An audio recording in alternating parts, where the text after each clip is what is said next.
Hello and welcome to Have Fun Cooking. Today we're going to be making a substitute for baking powder, and it consists of baking soda and cream of tartar. These are the only two ingredients that you really need if you need like a teaspoon or two of baking powder. If you want to make enough of this for long-term storage, say like you may want to try to fill this up and just use this substitute besides buying another can of baking powder, then you will need to include cornstarch. So just to make a teaspoon of baking powder, just to make a teaspoon of that, the ratio is going to be 2 to 1. So like if you just wanted a teaspoon, you need a half a teaspoon of cream of tartar and a quarter of a teaspoon of baking soda.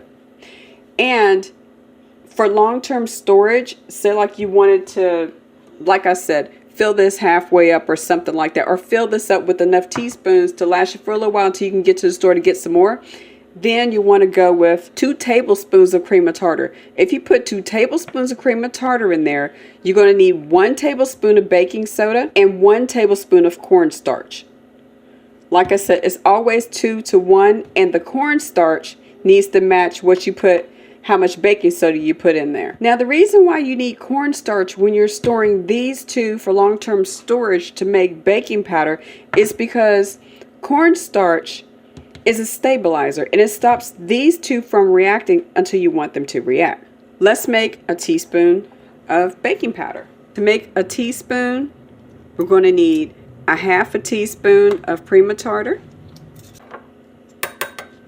a quarter teaspoon of baking soda. Just mix these two together. Just go ahead and put this into your recipe. And of course, if you needed 2 teaspoons, then you would do a half a teaspoon of baking soda and a full teaspoon of cream of tartar in case you wanted 2 teaspoons.